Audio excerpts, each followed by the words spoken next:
आ रहा है निवेश, कितना बदलेगा परिवेश। नमस्कार, मैं हूं ब्रजेश जैन और इंडिया हेड पर मध्य प्रदेश की इस खास डिबेट में आपका बहुत बहुत स्वागत करता हूं। ग्वालियर में आज रीजनल इंडस्ट्री कॉन्क्लेव का आयोजन हुआ। इस आयोजन में न केवल सीएम को बल्कि मध्य प्रदेश की पूरी जनता को काफी उम्मीदें हैं। इस मौके पर मुख्यमंत्री ने कहा कि गुना ग्वालियर इलाके में अकेले अडानी ग्रुप ही 3,500 करोड़ का निवेश कर रहा है। इससे 4,500 रोजगार का सृजन होगा। मध्य प्रदेश में 6 महीने में यह तीसरा कॉन्क्लेव है। इससे पहले जुलाई में जबलपुर और फरवरी में उज्जैन में भी इसी तरीके के रीजनल इंडस्ट्रियल कॉन्क्लेव हो चुके हैं। उज्जैन और जबलपुर के मुकाबले ग्वालियर के रीजनल इंडस्ट्रियल कॉन्क्लेव में उद्योगपतियों की दिलचस्पी आज ज़्यादा दिखाई दी है, जिसकी वजह से यह है कि देश में 7 बड़े रोड जो हैं, नेशनल हाईवेज जो हैं, कॉरिडोर जो हैं, वो ग्वालियर चंबल रीजन से होकर गुजरते हैं। 9 सेक्टर के इंडस्ट्री प्रमुखों ने ग्वालियर चंबल रीजन में अपने उद्योग लगाने को लेकर दिलचस्पी दिखाई है। गोदरेज कंपनी ग्वालियर में 450 करोड़ का इन्वेस्टमेंट करने जा रही है। पर्सनल केयर के बाद अब होम केयर और हेयर केयर में एक्सटेंशन के लिए ग्वालियर मालनपुर में नई यूनिट शुरू की जाएगी। अडानी ग्रुप के करण अडानी ने कहा कि हम गुना में 2 million ton cement grinding unit और शिवपुरी में डिफेंस के सेक्टर में इन्वेस्टमेंट करने जा रहे हैं। ये इन्वेस्टमेंट 3,500 करोड़ का होगा। अब इतने निवेश की बात हो रही है तो रोजगार की संभावनाएं निकलकर सामने तो आती ही हैं। अब कांग्रेस को इसमें भी आपत्ति नजर आ रही है। हालांकि मुख्यमंत्री लगातार उत्साहित हैं, पूरी सरकार उत्साहित है। उम्मीद है कि मध्य प्रदेश में बड़ा निवेश आएगा और रोजगार विकसित होंगे, लेकिन कांग्रेस का कहना है कि यह सिर्फ दिखावा है। अब आज की डिबेट में इस पर खास चर्चा करेंगे कि क्या वाकई मध्य प्रदेश में निवेश आने वाला है।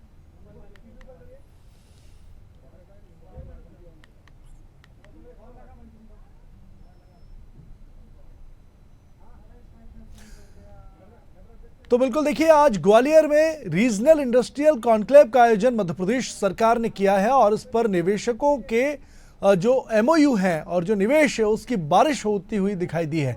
आज इसी मुद्दे पर हम चर्चा करेंगे कि क्या मध्य प्रदेश में रीजनल इंडस्ट्रियल कॉरिडोर का जो फॉर्मूला है मध्य प्रदेश सरकार का वो सफल साबित हो रहा है, और क्या वाकई जो सरकार दावा कर रही है कि रोजगार सृजित होंगे उतनी बड़ी मात्रा में निवेश और रोजगार मध्य प्रदेश में हो पाएंगे, या फिर कांग्रेस की जो आपत्ति है, जो संदेह है, उसमें कहीं ना कहीं कोई शक सरकार के ऊपर बनता है। और क्या पहले की जो इंडस्ट्रियल कॉरिडोर और ग्लोबल इन्वेस्टर समिट हुई हैं वो मध्य प्रदेश के पैमाने में कितनी क्या सफल साबित हुई हैं, आज इसी पर हम चर्चा करेंगे। अब इस पर सीएम तो कह रहे हैं कि निवेश में रोजगार के अवसर पैदा होंगे, लेकिन कांग्रेस को इसमें संशय नजर आ रहा है। चलिए आपको प्रतिक्रियाएं सुनवाते हैं। कॉन्क्लेव करते मुझे लगता कई बार कई सारे मित्रों, तो मैंने करण से भी पूछा था, आप माननीय अडानी जी से, तो उन्होंने कहा मैं भी पहली बार आया हूं। तो हमने कहा पहली बार आके देखे तो सही कि जहां हम नया कोई प्रकल्प खड़ा करना चाहते हैं वो क्षेत्र कौन सा, वहां आकर के देखे, मिले जुले, और ऐसी बाकी चीजों से समझ में आएगा। मैं इन्वेस्टर मीट हो रही है, मुख्यमंत्री जी और इन्वेस्टर्स का स्वागत करते हैं, लेकिन ये जमीन पर उतरे, बहुत से इन्वेस्टर्स आए, जमीन मिली और बाद में वो चले गए। ये ऐसा क्यों हो रहा है? ये सिस्टम को जब तक ठीक नहीं करेंगे तब तक ये बेईमानी है, और तभी और इसीलिए मध्य प्रदेश में रोजगार जो है उसके मामले में हम पिछड़े हुए हैं। लोग बेंगलोर, बॉम्बे, पूना जाते हैं रोजगार के लिए, जितने भी आईटी इंजीनियर्स हैं, जितने भी इंजीनियर्स हैं, डॉक्टर्स विदेश जाते हैं। तो देखिए, ग्राफिक्स के जरिए आपको बताते हैं कि आखिर कौन सी कंपनी कितना मध्य प्रदेश में इन्वेस्ट करने जा रही है और आखिर कितनी कंपनियों ने आज ग्वालियर में इन्वेस्टमेंट की बात कही है, कौन कौन सी यूनिट लगेंगी, कितना इन्वेस्टमेंट आएगा, कितने रोजगार विकसित होंगे। ये तमाम चीजें हम आपको आज ग्राफिक्स के जरिए समझाएंगे और इसके बाद पॉलिटिकल मेहमानों के जरिए विश्लेषण भी करेंगे कि किसके दावे में कितना दम है, क्या सरकार सही कह रही है या विपक्ष को शक जो है वो कहीं ना कहीं जमीनी कसावट में खरा उतरता है। तो देखिए, सबसे पहले ग्राफिक्स के जरिए आपको बताते हैं कि कौन सी कंपनी कितना इन्वेस्टमेंट करने मध्य प्रदेश में, खासतौर से ग्वालियर चंबल के रीजन में जा रही है।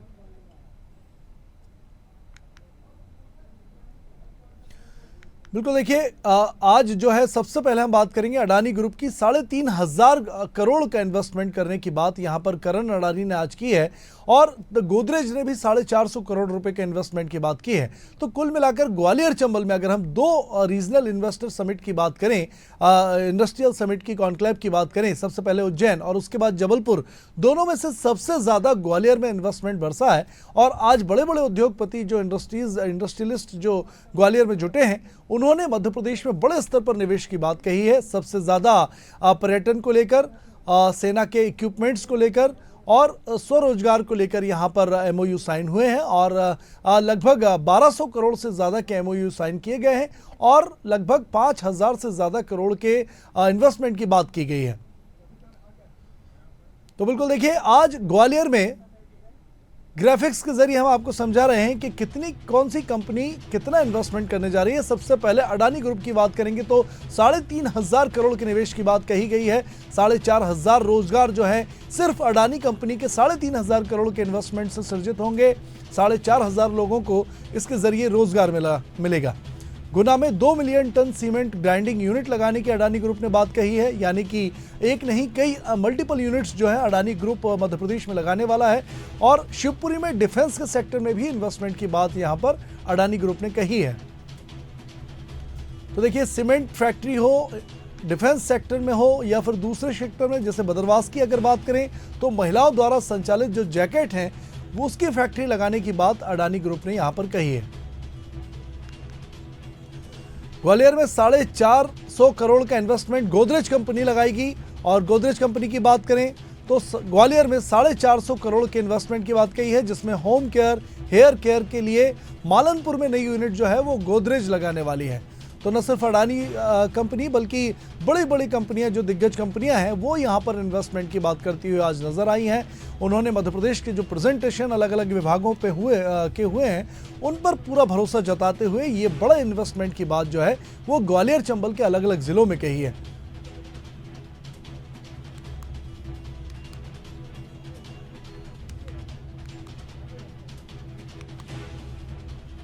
तो देखिए, अडानी ग्रुप, गोदरेज और दूसरे इन्वेस्टर जो हैं वो भी लगातार जो है वो आज जो है मध्य प्रदेश में इन्वेस्टमेंट की बात करते हुए नजर आए हैं। यानी कि कहीं ना कहीं अगर सरकार की नज़र में हम बात करें तो सरकार सफल मानकर चल रही है इस पूरे इंडस्ट्रियल कॉन्क्लेव को। उज्जैन जबलपुर के बाद आज ग्वालियर की बारी और ग्वालियर में भी लगातार इन्वेस्टमेंट की झड़ी लगती हुई नजर आ रही है।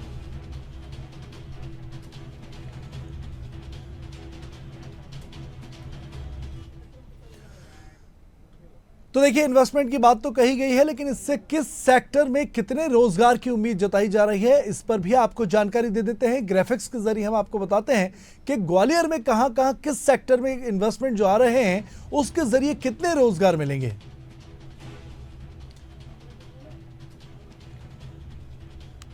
इंजीनियरिंग सेक्टर में 3,020 नौकरियां मिलेंगी, प्लास्टिक एवं पैकेजिंग में 3,523, टेक्निकल टेक्सटाइल में 1,200, ऑटोमोबाइल में 2,800, फूड प्रोसेसिंग में 1,545 रोजगार जनरेट होंगे, कंज्यूमर प्रोडक्ट में 600 रोजगार जनरेट होंगे।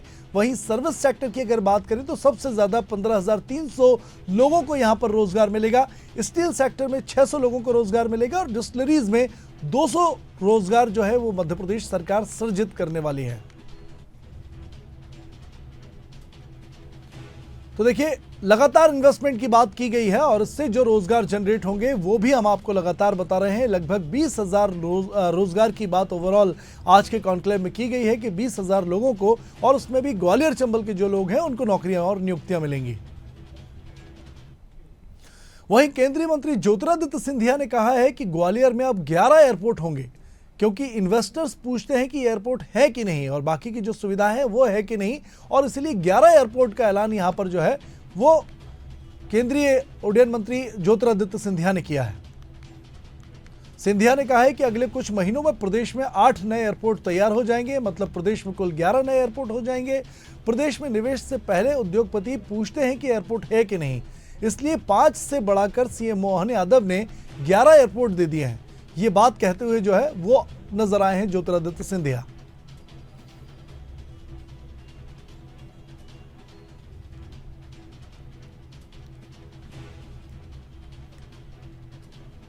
तो बिल्कुल देखिए, ग्वालियर में आज रीजनल इंडस्ट्रियल कॉरिडोर आयोजित किया गया और इसमें जो है लगातार उद्योगपति शामिल हुए, देश के नामचीन उद्योगपति शामिल हुए, 6 देशों के प्रतिनिधि शामिल हुए जिन्होंने मध्य प्रदेश में खासतौर से ग्वालियर चंबल में इन्वेस्टमेंट करने की बात कही है।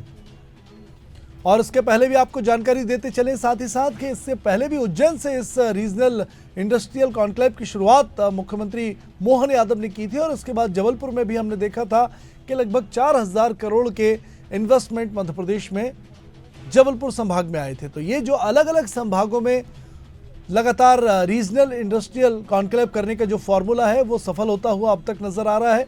हालांकि MOU साइन हुए हैं, जमीन पर कितने आ पाएंगे ये भी देखने वाली बात होगी।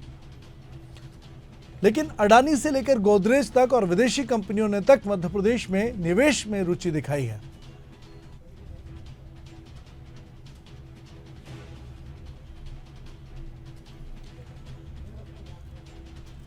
तो देखिए, इसी पर आज हम चर्चा करेंगे क्योंकि कांग्रेस ने आपत्ति उठाई है और कांग्रेस ने इस पूरे इन्वेस्टमेंट को ढकोसला दिखावा करार दिया है। तो आज की डिबेट में हम बात करेंगे इसी मुद्दे पर कि क्या वाकई सरकार की जो मंशा है उसके मुताबिक जो वादे किए गए हैं इन्वेस्टमेंट के वो जमीन पर उतर पाएंगे और क्या कांग्रेस को जो आपत्ति है उसमें कितना दम है। इसी चर्चा में हमारे साथ जुड़ी हैं बीजेपी से प्रवक्ता मंजरी जैन। आपका बहुत बहुत स्वागत है मंजरी जी। और कांग्रेस से योगेंद्र सिंह जादौन हमारे साथ जुड़े हुए हैं, आपका भी बहुत बहुत स्वागत है। सबसे पहले सवाल कांग्रेस से, क्योंकि आपत्ति कांग्रेस को है। योगेंद्र जी, ये जो रीजनल इंडस्ट्रियल कॉन्क्लेव का कॉन्सेप्ट है, ये इस पे इन्वेस्टमेंट तो काफ़ी आ रहा है और स्थानीय स्तर पर काफ़ी इन्वेस्टमेंट देखने को मिल रहा है, बड़े बड़े उद्योगपति रुचि लेते दिखाई दे रहे हैं, फिर आखिर कांग्रेस को इसमें आपत्ति क्या है? यदि मध्य प्रदेश के अंदर किसी भी प्रकार का निवेश होता है तो निश्चित रूप से प्रदेश का विकास होता है और सकारात्मक राजनीति के तौर में कांग्रेस पार्टी यही चाहती है कि मध्य प्रदेश का विकास हो, मध्य प्रदेश में औद्योगिक यूनिट लगे, मध्य प्रदेश में निवेश हो। किंतु इसके साथ ही कांग्रेस पार्टी यह चाहती है कि जिस बातों के लिए आप ये प्रोपेगेंडा कर रहे हैं, प्रचार कर रहे हैं, प्रसार कर रहे हैं और केवल यह प्रदर्शित कर रहे हैं आंकड़ों में कि इतने लोगों को रोजगार मिलेगा, 30,000 लोगों को रोजगार मिलेगा, इतने 1000 करोड़ का हमारे यहाँ निवेश होगा, लेकिन हम लगातार देख रहे हैं कि मध्य प्रदेश में केवल सबमिट की जा रही है, उसके बाद में हस्ताक्षर MOU हो जाते हैं, उसके बाद कभी भी यहाँ पर किसी प्रकार की कोई यूनिट अभी तक प्रदेश में देखने को नहीं मिली है। हम चाहते हैं कि धरातल पर आए, केवल विरोध करना कांग्रेस का मकसद नहीं है। कांग्रेस चाहती है कि मध्य प्रदेश में रोजगार को लेकर एक बड़ी पहल होना चाहिए। पूरे देश में कांग्रेस पार्टी की यही मांग है कि युवाओं को रोजगार नहीं मिल पा रहा है। आज पूरे देश के अंदर युवा किस तरह से रोजगार के लिए भ्रमित हो रहे हैं और किस प्रकार से मध्य प्रदेश से भी हम पलायन देखते हैं। और मध्य प्रदेश तो अन्य राज्यों की अपेक्षा ऐसा राज्य बन चुका है कि जहाँ पर शिक्षित वर्ग तो पलायन करता ही है, चाहे IT क्षेत्र का छात्र हो या अन्य किसी क्षेत्र का छात्र हो, लेकिन इसके बावजूद मध्य प्रदेश के जो मजदूर वर्ग है वे राजस्थान में पलायन करते हैं, कोई भीलवाड़ा में जाकर काम करता है, तो योगेंद्र जी देखिए, बीजेपी से मंजरी जैन जुड़ी हैं। योगेंद्र जी, हम इनसे ही आपकी सवाल का जवाब ले लेते हैं। मंजरी जी, कांग्रेस को शक है, शंका है कि आखिर जो बातें की जा रही हैं इन्वेस्टमेंट की, रोजगार की, वो जमीन पर उतर पाएंगी या नहीं? देखिए, कांग्रेस को तो हर चीज में शंका है, उनको हर चीज पर शक होता है, हर चीज पर उनको प्रश्न चिन्ह लगाना है, खुद कुछ करना नहीं है। आप बता दीजिए 50 सालों में आपने क्या काम कर लिए थे? हमने तो जब से भारतीय जनता पार्टी की सरकार आई हमने हर सेक्टर में काम किया। आज हमारे मुख्यमंत्री डॉक्टर मोहन यादव जी आप रोजगार पर फोकस होकर काम कर रहे हैं, युवाओं को बड़े स्तर पर काम मिलने जा रहा है, उसमें भी आपको तकलीफ है। हमें समझ में नहीं आता कि आपको किस बात को लेकर तकलीफ है। कुछ अच्छे, देखिए विपक्ष में हम भी रहे हैं ब्रजेश जी, विपक्ष में सबसे ज्यादा हम रहे हैं, लेकिन जब अच्छे काम हुए उसके लिए हमने सहयोग भी किया, स्वागत भी किया, सराहना भी की। लेकिन आपको तो हर चीज में राजनीतिक रोटियां सेकनी है, आपको कहीं ना कहीं लाइमलाइट में बने रहने के लिए उंगलियां उठानी है और कोई काम नहीं कर रहा है।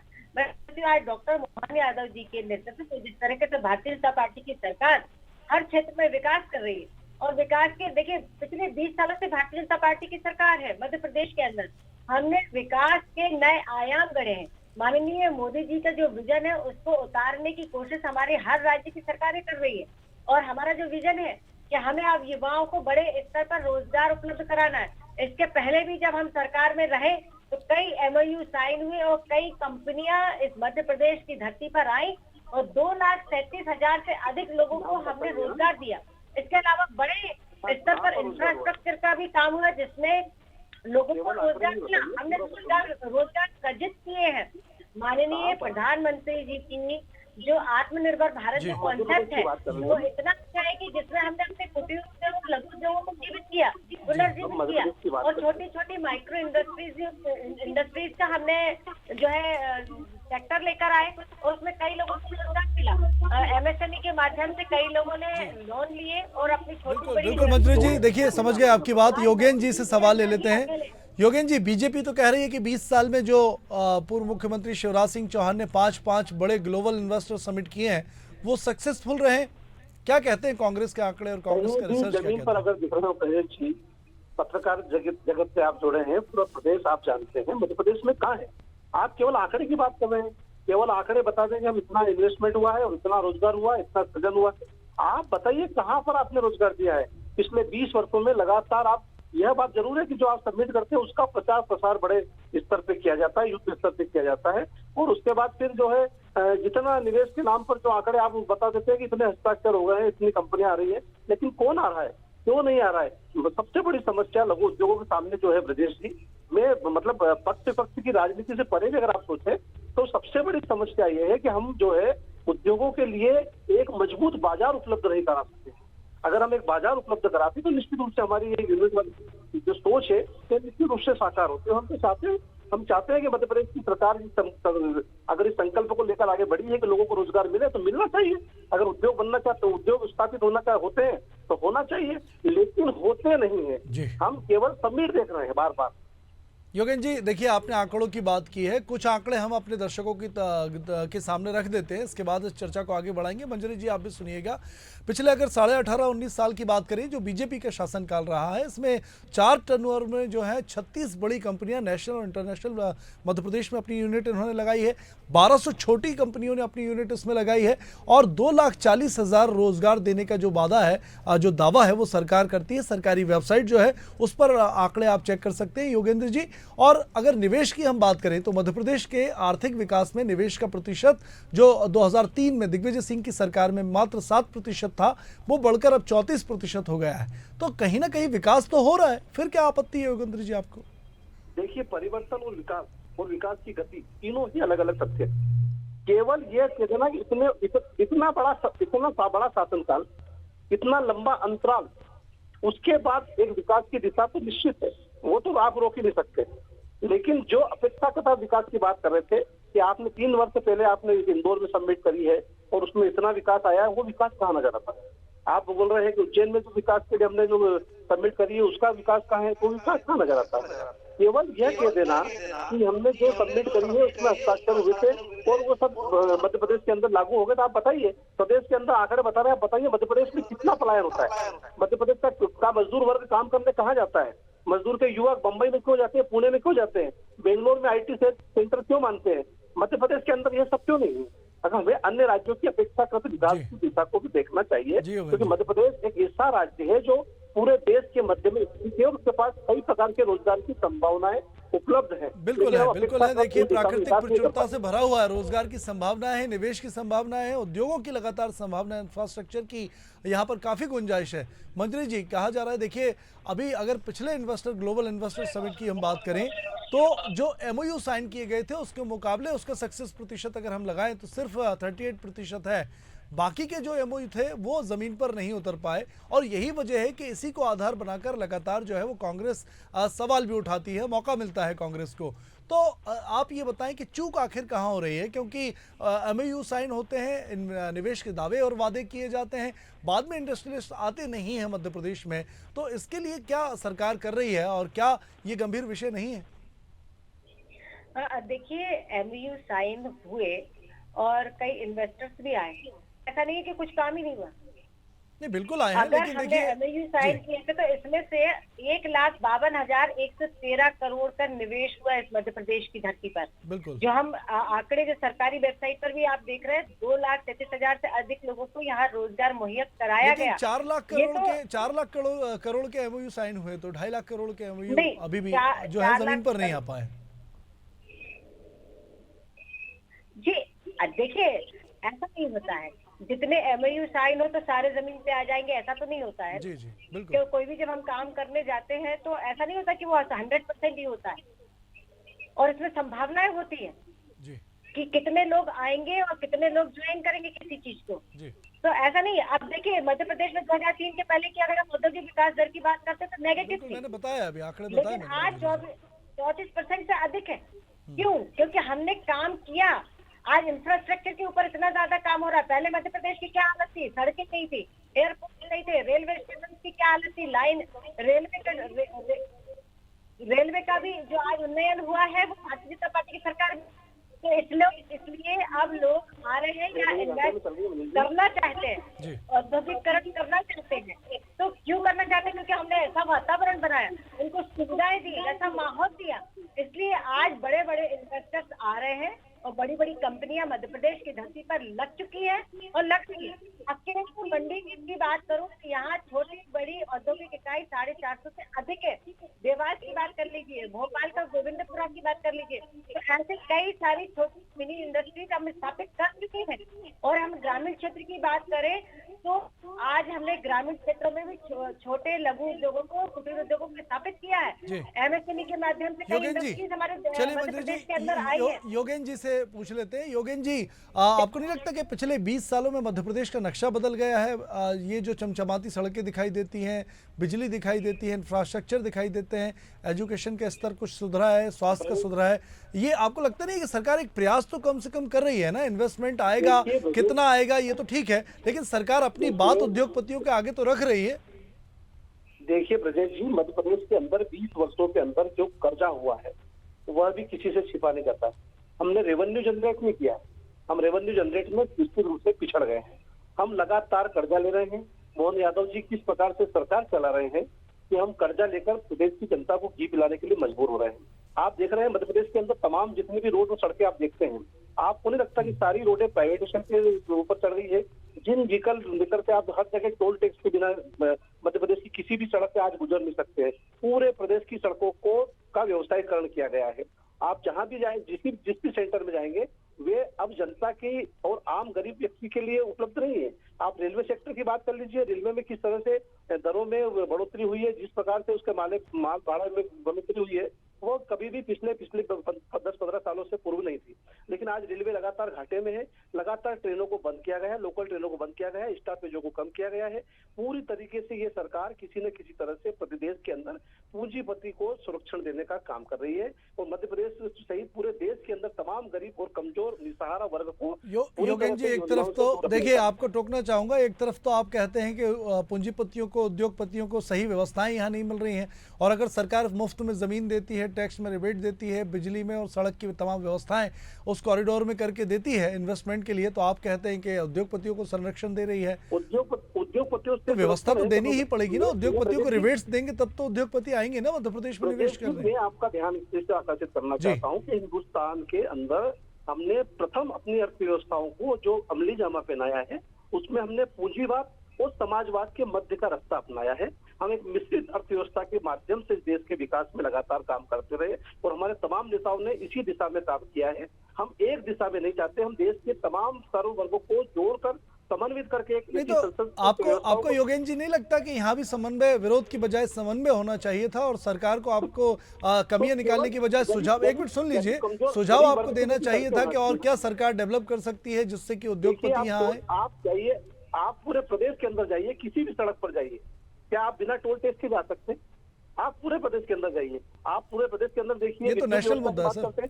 आप विद्युत दरों को देखिए, किस प्रकार से आप पूरे देश के अंदर किस प्रकार से विद्युत दरें बढ़ी हैं, और मध्य प्रदेश के अंदर किस प्रकार से विद्युत दरें आप प्रदेश में वसूल करने का काम कर रहे हैं। तो जो गरीब और कमजोर वर्ग है, वहां तक तो सुविधाएं जाना चाहिए ना, यही तो संकल्प है। बिल्कुल मंजूरी जी, बोलिए, आप अपनी बात रख सकती हैं।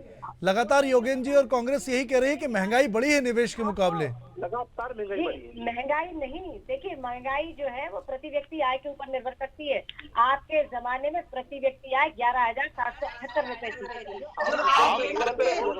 और 12-13 हजार रुपए तनख्वाह मिलती थी, आज उनको 1-1 लाख से ऊपर तनख्वाह मिल रही है। आपको कर्मचारी की तनख्वाह देखिए, कर्मचारियों का समर्पण कितना, कर्मचारी कितना काम करता है। इसके बाद आप बात किया करें। आपके समय में क्यों नहीं आए इन्वेस्टर, क्यों नहीं आए? क्योंकि ना तो बिजली की, ना सड़कें की, ना कोई सुविधा थी। आज बिजली की आपूर्ति भरपूर की जा रही है मध्य प्रदेश की धरती पर। पहले तो 24 घंटे, मैं कहती हूँ 48 घंटे तक दिग्विजय सिंह जी के शासनकाल में बिजली कटौती हुआ करती थी। बिजली का बिल्कुल उत्पादन योगेन जी, क्या कहेंगे सर? देखिए, मध्य प्रदेश के अंदर जब दिग्विजय सिंह जी की सरकार थी, इस प्रदेश के ऊपर मात्र 28,000 करोड़ का कर्जा था। आप जो मध्य प्रदेश में जो सरकार चला रहे हैं, नहीं था ना सर दिग्विजय सिंह जी की सरकार में, नहीं तो सरकार जाती क्यों?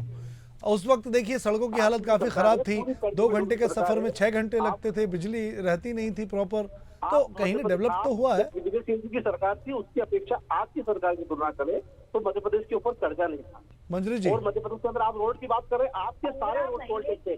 जब आप सिर्फ 4 महीने कमलनाथ जी की सरकार में सिर्फ 4 महीने 15,000 ऑलरेडी व्हीकल पे रोड टैक्स ले रहे हैं, तो फिर आप रोड टैक्स क्यों ले रहे हैं? और जब 23,000 रुपए का कर्ज था मध्य प्रदेश में, आप लगातार प्रदेश से कर्जा बढ़ा रहे हैं, लगातार प्रदेश से कर्जा बढ़ा रहे हैं। जो रिजर्व बैंक नियम के अनुसार जितना कर्ज ले सकते हैं उतना हर प्रदेश लेता है।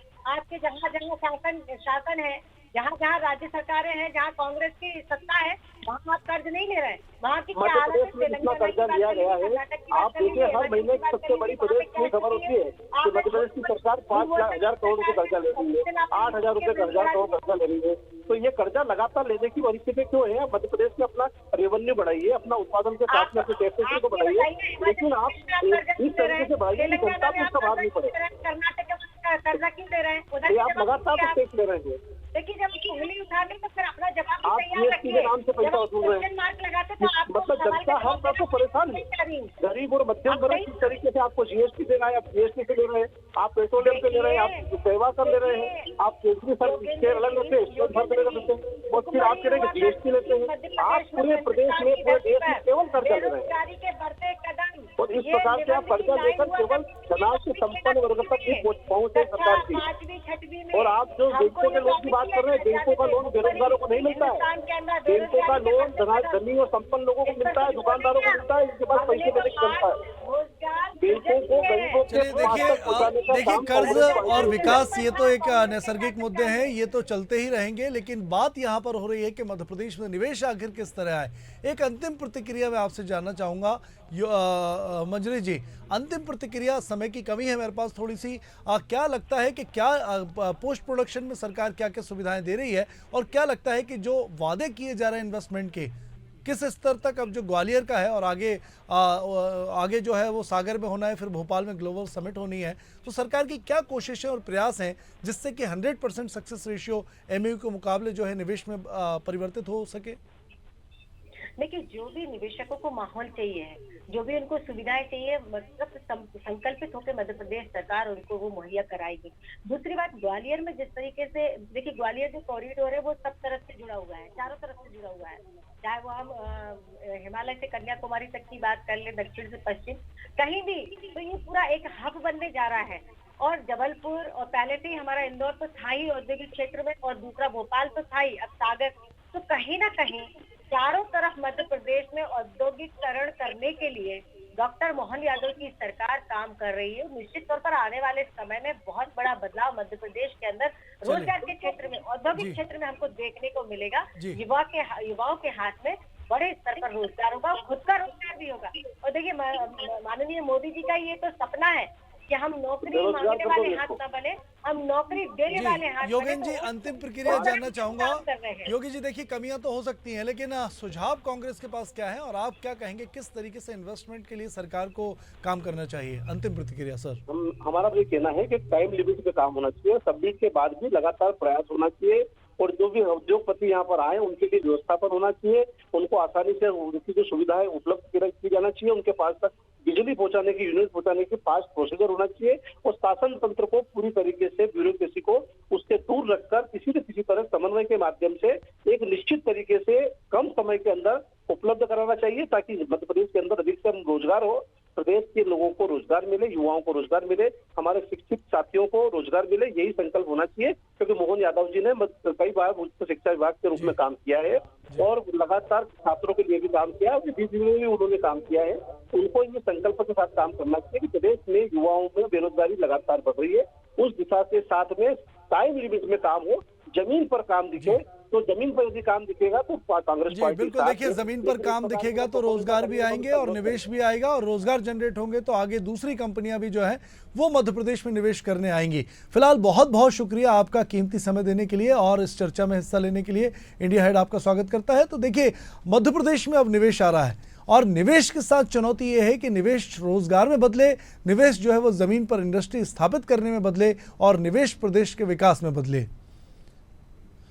तो देखिए, इंडिया हेड की आज की खास डिबेट में हमने विश्लेषण किया कि जो रीजनल इंडस्ट्रियल कॉन्क्लेव हो रहे हैं वो कितने सक्सेसफुल हैं और क्या वो तरकीबें हो सकती हैं जिससे और ज़्यादा उद्योग और निवेश जो है वो मध्य प्रदेश में आए और किस तरह रोजगार का सृजन मध्य प्रदेश में ज़्यादा से ज़्यादा हो सके। आज की डिबेट में बस इतना ही। ताज़ा तरीन खबरों के लिए बने रहिए इंडिया हेड के साथ। नमस्कार।